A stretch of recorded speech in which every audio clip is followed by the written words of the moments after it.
Hey guys, Yeti here, back at it. As you can see, we've dropped 12% ranking since last time.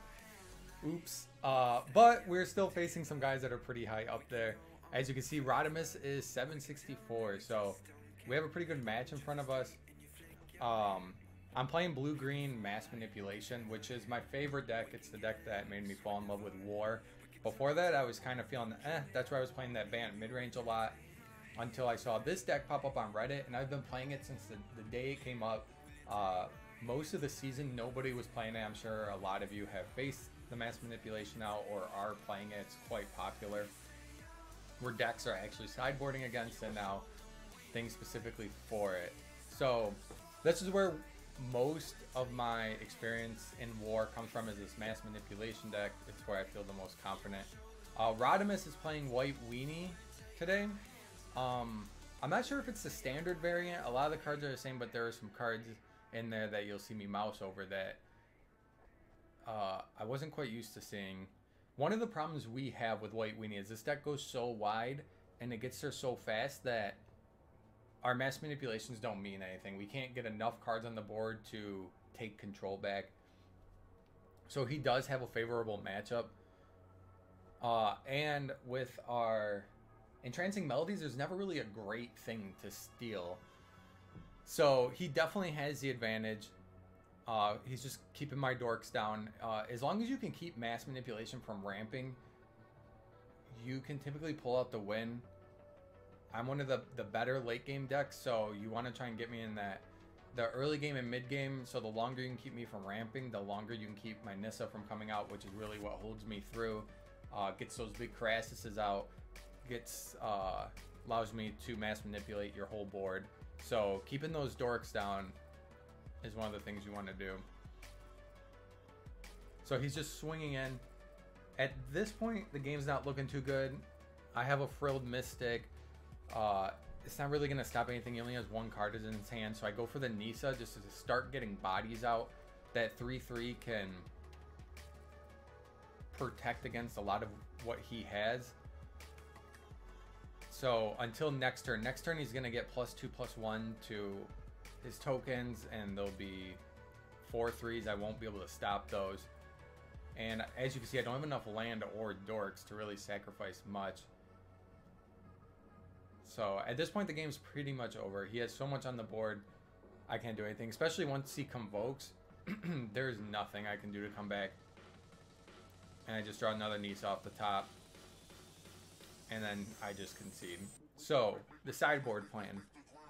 You see, he doesn't get a lot of big characters, but he goes super wide, as I said. So I just want creatures I can throw down to block and keep him from attacking. So I take out all my Mass Manipulations for and get in 4 Entrancing Melodies. Put in my Thrashing Brontodons. And one thing I want to go over here is this. Oh, I paused it right as my Frilled Mystic comes up. So I take out the Frilled Mystics for negates, just because I don't expect to be able to have time to play the Frilled Mystics. I have to have 4 lands down. His deck plays too fast for me to wait for the Frilled Mystics. So I tech in the negates. They're cheaper. I can get some of his enchantments and stuff earlier, which is where I'm losing the fight. This Ripjaw Raptor is one of the best cards you can have if you're playing a control deck. You definitely want to craft some of those. It's kind of sad. They're going to rotate out soon, I believe. But they slow down every deck. People will stop attacking, and if they are, you get to draw cards. It's great against red deck wins. Not that great against mono blue, but luckily mono blue we don't face that much anymore. So that's probably the best card right here. The Brontodons help. I can destroy his enchantments.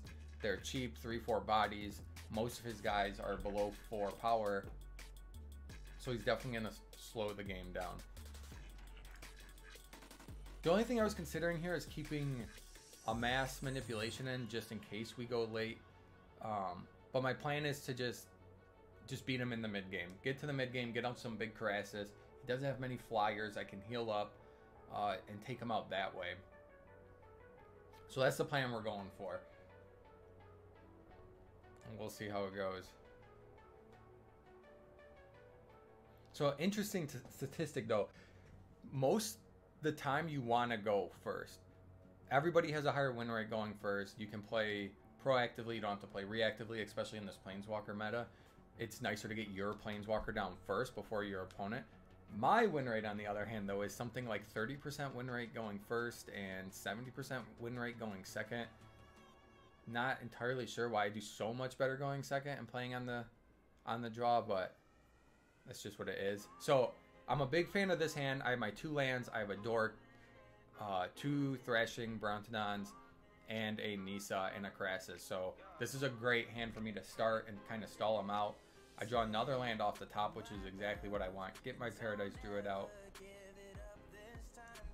So next turn I can play my island, get a Brontodon out. And I'm not worried about that guy. He can't attack for at least a couple turns because he has to have 10 cards out before it gets any power. So I just get my Brontodon out right away to stop, kind of slow him down already.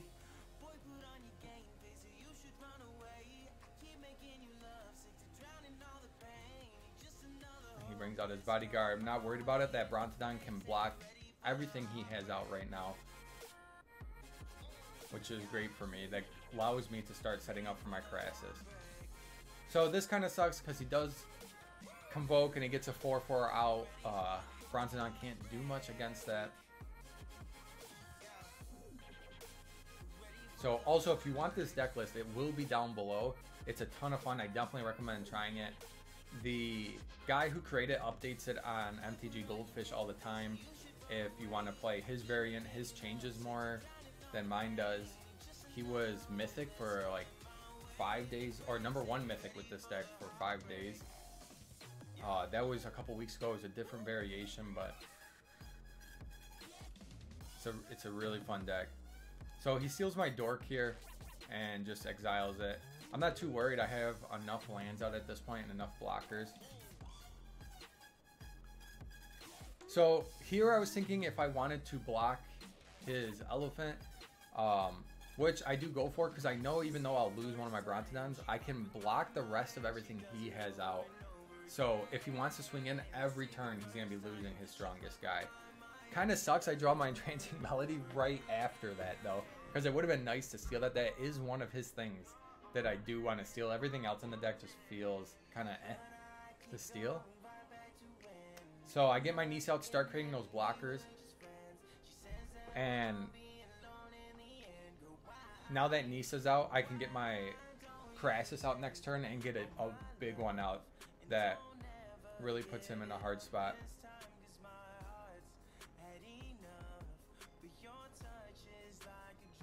So he has, let's see, 3, 4, 5, 6, 7, 8, 9 cards. So next turn he's gonna have all of his sentries are gonna be buffed up, which isn't that big of a deal. We're not too worried about that, especially because we could just steal it with Entrancing Melody, and we are also gonna get our Krasis out.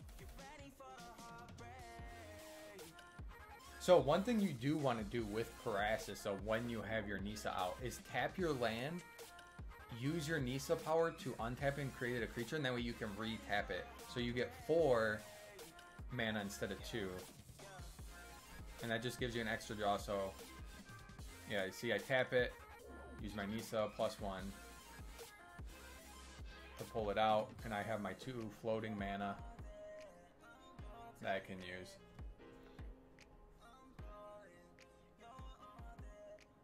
And here, I believe I tapped to 8. I wanted to leave my Dork up, my Paradise Druid, and my island in case I drew another Dork. That way I could play it out. And tapping to 9 or 10, I didn't really feel like I needed the extra cards or the extra life that came with it. So I get a Dork, I get my Ripjaw, and at this point the game is pretty much wrapped up. Once my Ripjaw comes out, he can't do anything. He can't attack unless he wants me drawing every turn, which is just giving me more tempo. My Nissa's almost topped off. I have a big flyer out. He has 1 flyer that just comes out because it ascends, but it's not that strong. So I do start to get worried with the Pride Mate out, with the Johnny, just because he can buff his guys up, and I'm like, uh-oh. My Brontodon's not that much stronger than most of his guys, and his sentries are already stronger. So all of his guys are 4/4s now. I can't block with my lands without losing them. I can't block with my Brontodon without losing it, so that kind of sucks. But the Ripjaw Raptor has 5 toughness, so that once again slows him back down. And I'm not worried about any board wipes, so I'm just constantly turning my lands into creatures for blockers if I need them. Just trying to keep up with how wide he's going, but I can start swinging with my Krasis. And I want to just get his Ajani out there. I don't want him to let it power up any more than what he can. So he just lets it get sacked. I was surprised he didn't block with his flyer. I don't know if he was saving it for hitting my Nissa so it couldn't transform, or what the direction he was going with it.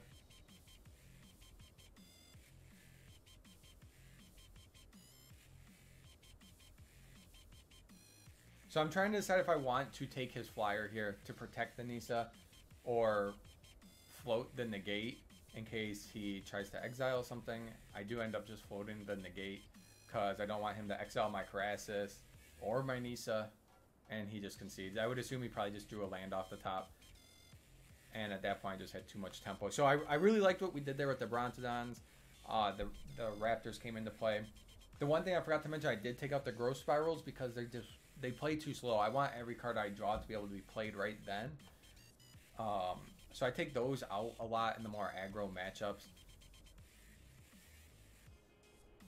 So it doesn't look like he sideboarded either, just because of how long we were both in the sideboard screen. As soon as I clicked ready, it threw us right into a game. So once again, Raptor in the starting hand, Brontodon also with a bunch of dorks and some land. It sucks that I don't have a basic forest, so I have to shock it in to get my elf out, but not a huge deal. And this is kind of the hand you want to look for in general with the dorks and the land against any matchup. If you can get a forest with the Llanowar with another land on turn 2 and a Incubation Druid or a Paradise Druid, that gets you your Nissa out on turn 3 if you have one in your hand. So we're looking pretty good again, especially because he has 2 sentries, which can attack for at least a couple turns. And I'm not worried about the bodyguard at all. So I play my Harbor down. Get my... Do I play my Incubation here? Can't remember. So I'm trying to decide if I want to do my Incubation or my Brontodon. I decided just to get the Incubation Druid down so I can also get my second Llanowar Elf down. The other option is to just throw the Brontodon down and start blocking, but he's only going to hit me with 2 damage. I'm at 18 life. I have plenty of life to sacrifice right now. So he swings with all. I blocked the 1/4. The 3 damage I'm still not too worried about coming from the bodyguard. So 14 health is still plenty healthy enough, given we want run 4 Krasis in the deck. So once we get one of those, we'll just heal right back up. And with our Raptor out, it either slows him down from attacking or lets us draw into those Hydroid Krasis. So I also, starting next turn, I have 5 mana. I can pull off my Incubation Druid, or I can pull out my Thrashing Brontodon. I just pass, and I want to adapt my Incubation Druid to make it a 3/5 as soon as possible, because I'm just, once again, waiting on those Krasis. And that'll just let me make him stronger. So at the end of his turn, I'm going to adapt. So he's passing. He's scared of the Raptor. See, the one Raptor holds off 4 guys there. That's how good that card is. And there's my Krasis. So I'm glad I waited on that Incubation Druid and adapted as opposed to playing the Brontodon, because that gives me now 2 more land to pay. So I get my 2 Nissa and my other Krasis. Again, once I see this, the game is pretty much over. I can block with the Raptor, block with the Krasis. I'm back to 18 health, so almost back at full after all of his pressure. So he does Baffling End it, but once again, not too worried. I have everything I need in my hand to pretty much win this game. Now that Law Rune Enforcer is so annoying. I forgot about his ability that he can tap himself to tap a creature that is 2 power or higher. So he just continues to tap my Ripjaw Raptor for the rest of the game, which is highly annoying, but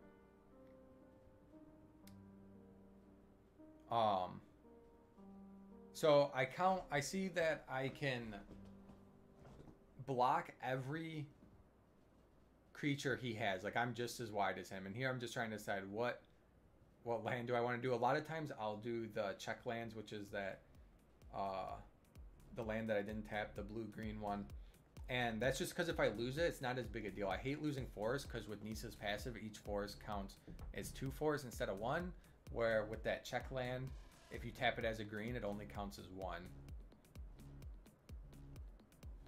So he has 5 creatures. I also have 5 out. So I'm not worried about dying. I know I can last at least 1 more turn. That gets me my Krasis out, heals me back up, draws me some more answers to what he's doing. And that's all I'm really concerned about. I want to just keep up with how many cards he's playing a turn, which, since he's just pulling cards off the top of the deck, I'll be able to. So he gets his Legions landing. Not too worried about that.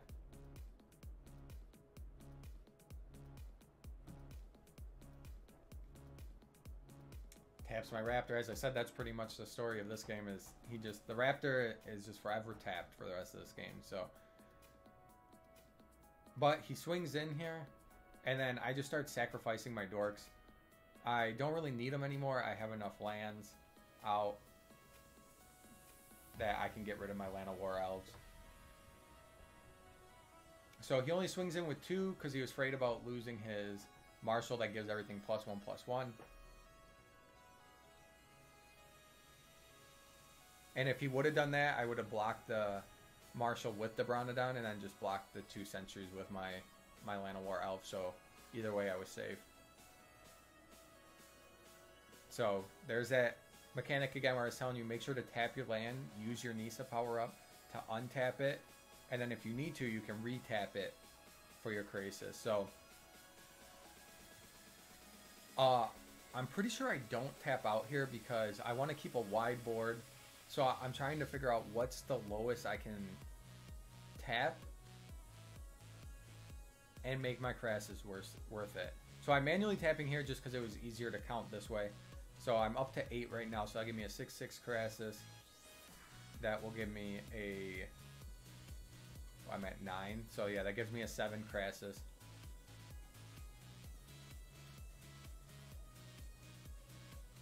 And so as you can see, one of the reasons I also manually tapped is because sometimes it will tap the lands on my board or my dorks, and I just wanted to confirm that it was tapping my actual lands. And I send out a Paradise Druid here and tap my forest. That's a creature. I do it for both of them because I want to sack the Paradise Druids. Once again, they don't count for Nissa's passive, so I want to try and keep my lands that are creatures alive and sack my dorks if possible. So he has 6 guys out. I have 7. 1, 2, 3, 4, 5, 6, 7. Yeah. So I'm 1 up on him now. My board's getting wider than his, so that allows me to start swinging in with my Krasis, since I can turn out more guys a turn.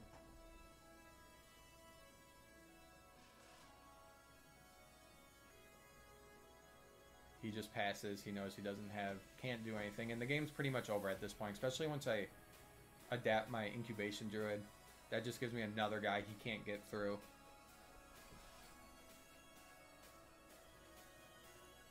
So bring in my Breeding Pool, untap it with Nissa, and then just bring out the Raptor. And that's game. So typically the matchup against White Weenie, as I said, is not that great because he goes so wide. We want to go late. We don't have that much to deal with his stuff. Bringing in the dinosaurs will help against so many decks.